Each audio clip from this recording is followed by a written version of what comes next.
dito natin makikita na ang hula ni Perez hindi for this coming 2026 ay magkakatotoo. I see riots, more protests, and strikes against the government of the Philippines in 2026. Anong sinabi?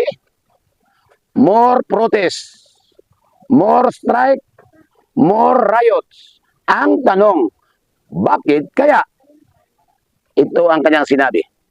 Young leaders in the Philippines rising to power. Malinaw, young leader will be rise. Ang tanong, sino kaya at bakit? Okay. Hindi lingid sa ating kaalaman. Kung hindi ka lang bulag, kung hindi ka lang pipi, kung hindi ka lang bingi, malinaw na makikita mo ang mga pangyayari ngayon na kabilat ka ng kilos protesta na BBM resign dahil sa harap-harapang pagnanakaw sa pira ng taong bayan. At this coming November 30 ay magkakaroon ulit ng malawakang kilos protesta sa pamamagitan ng mapayapang panawagan na Marcos resign. At sinabi ko na sa dati kong mga video na talagang walang pwedeng pumigil dito. Bakit? Ito ay isang mapayapa, malinaw, at ayon sa batas, ang bawat isa ay may karapatan na manawagan na pababain sa pwesto kung sino man ang nanunungkulan na walang ginawa kundi pagnanakaw lang sa pira ng taong bayan. So, dahil dito, magkatotoo ang nasabing mga hula. Sa anong paraan? Okay. Sa maniwalat kayo't sa hindi, sa oras na mananalo, naturalmente, maalis sa pwesto ang kasalukuyang presidente. At dahil doon, magkakaroon tayo ng vacuum of law. Ano ba ang ibig sabihin ng vacuum of law? Ang vacuum of law, ito ay isang panahon o sitwasyon na nawalan ng bisa ang kasalukuyang konstitusyon nang dahil sa revolusyonaryong kilusan. So dahil dito, magkakaroon ng kaunting pagtatalo kung sino ang dapat paupuin sa pwesto bilang bagong presidente sa revolusyonaryong kilusan. Ayon mismo sa mga panawagan, BBM out, Sara Duterte in. At klarong-klaro na ang nagsasagawa ng kilos protesta na ito ay mga supporters ni Bibi Sara.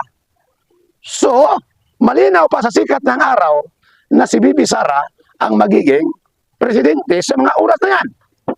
Bakit magkakaroon ng more riots, more protests, and more strike? At magkakaroon ng kaguluhan. Okay. Hindi lingid sa ating kaalaman na maraming ayaw ni BP Sara. Unang-una, mga oligarko, mga malalaking negosyante, mga pro-communist, mga makabayan black, o yung mga loyalist na ayaw tatanggapin ang pagkakatalaga ni BP Sara. So naturalmente, gagawa sila ng dagdag na kilusan na ayaw nilang tatanggapin na si Bibi Sara ang magiging bagong presidente. So dahil doon, magkakaroon ng dagdag na kaguluhan. Kasi malinaw na nawala na ang batas. So bilang isang bagong presidente, mayroon siyang absolute power. Isang kapangyarihan, legislative and executive. So dahil doon, may karapatan siyang magtalaga executive order na para i-warrantless arrest sino mang ayaw tumanggap sa kanyang kapangyarihan. Ha? So, malinaw pa sa sikat ng araw na sa mga panahon na yan, magsiksikan sa mga kulungan ang ayaw tumanggap kay BP Sara. Di ba? Kung titingnan natin ito sa paraan ng Diyos at sa pamamagitan ng pananampalataya, hindi lang ito pulos politika. Ito ay paraan ng Diyos upang subukin at linisin ang kanyang bayan.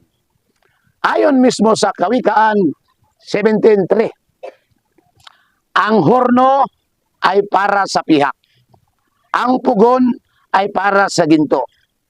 Ngunit ang Diyos ang sumubok sa puso ng tao.